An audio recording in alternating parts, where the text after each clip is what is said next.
کہ جو آج حالات ہیں کہ مسجد اقصی کفار کے انڈر ہے، اور کشمیر پہ اور برما پہ اور فلسطین میں اور غزہ میں اور سیریا میں کیا کچھ ہو رہا ہے مسلمانوں کے ساتھ، اور پوری دنیا میں دیکھ لیں اتنی ظلم اور زیادتیاں، عراق کو تباہ برباد کر دیا گیا، غزہ کے دھجیاں اڑا دی گئی، اور حماس میں کیا ہوا، اور پوری دنیا میں مسلمانوں کے ساتھ کیا کیا جا رہا ہے، ان پہ کیمیکل ویپنز پھینکے جا رہے ہیں. اس کی وجہ یہ ہے قل ہوا من عند انفسکم، کہ یہ ہمارے اپنے نفوس اور ہمارے اپنے ہاتھوں کا نتیجہ ہے.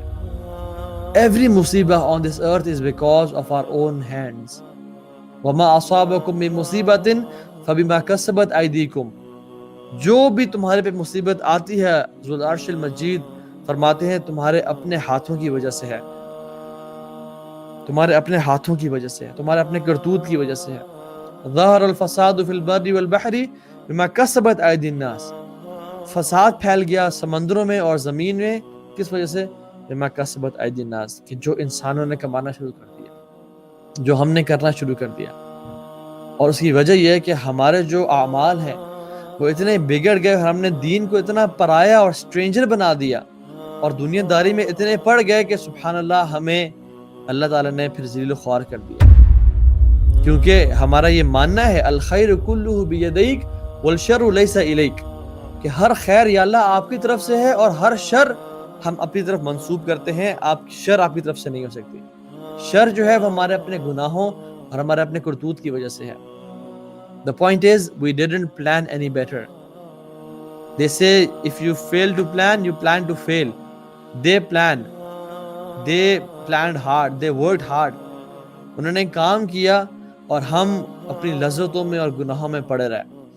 کچھ مسلمان پیسے کے پیچھے لگے رہے، کچھ مسلمان خواتین کے پیچھے لگے رہے، کچھ مسلمان گیمنگ کے پیچھے لگے رہے، کچھ مسلمان ڈراموں کے پیچھے اور سیریلز کے پیچھے لگے رہے، کچھ مسلمان بس اپنے شراب کے نشے میں اور نشوں میں لگے رہے، حتیٰ کہ یہ حالت پہنچ گئی. ہم نے جب قرآن کو ترک کیا، اللہ کے نبی کے دین کو ترک کیا، تمہاری یہ حالت ہوگی. اور جان لیں کہ اللہ کے نبی صلی اللہ علیہ وسلم he wasn't sent to this world to make this then Islam a second class دین، یا یہ دین کسی دین کو فالو کرے گا، نہیں. هو الذی ارسل رسولہ بالہدی ودین الحق لیظہرہ علی الدین کلہ ولو کرہ الکافرون ولو کرہ المشرکون. یا اللہ ہم تو آج پس رہے ہیں، اس کی وجہ کیا ہے؟ کیونکہ ہمارے اوپر سے مومنوں کا اور مسلمانوں کا ورڈ فٹ نہیں ہوتا.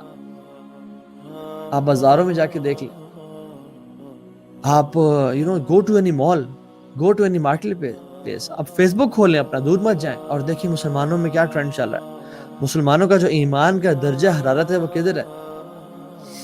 خواتین بال کھلے اور جینز اور شرٹس میں اور نائٹ سوٹس میں مارکیٹ پلیسز میں نظر آتی ہیں، اور مرد کس طرح سے نظر آتے ہیں کہ جیسے ان کے رول ماڈل رسول اللہ صلی اللہ علیہ وسلم نہیں ہیں، بلکہ بریڈ پٹ ہیں اور ٹونی اسکاٹ ہیں اور اس طرح کے لوگ ہیں. فٹ بالرز کو اور ایکٹرز کو انہوں نے اپنا ہیرو بنا لیا. So don't waste your life for something so cheap, because you are valuable. تمہارے پاس کلمہ ہے لا الہ الا اللہ محمد رسول اللہ ہے، تمہارے پاس وہ نعمت ہے جو کہ کسی اور کافر کے پاس نہیں ہے. تمہارے پاس سب کچھ ہے جس کے پاس کلمہ ہے. The only thing is don't waste your life for some rupees, some thousands of rupees a month. Don't waste your life for a woman جس سے تمہیں عشق ہوا اور پیار ہوا. Don't waste your life for porn addiction یا drugs میں اپنی لائف نہ ضائع کریں. Rather spend your life اس طرح سے کہ جب اس دنیا سے جا رہے ہوں تو ہمارا دل مطمئن ہو کہ I did my best job.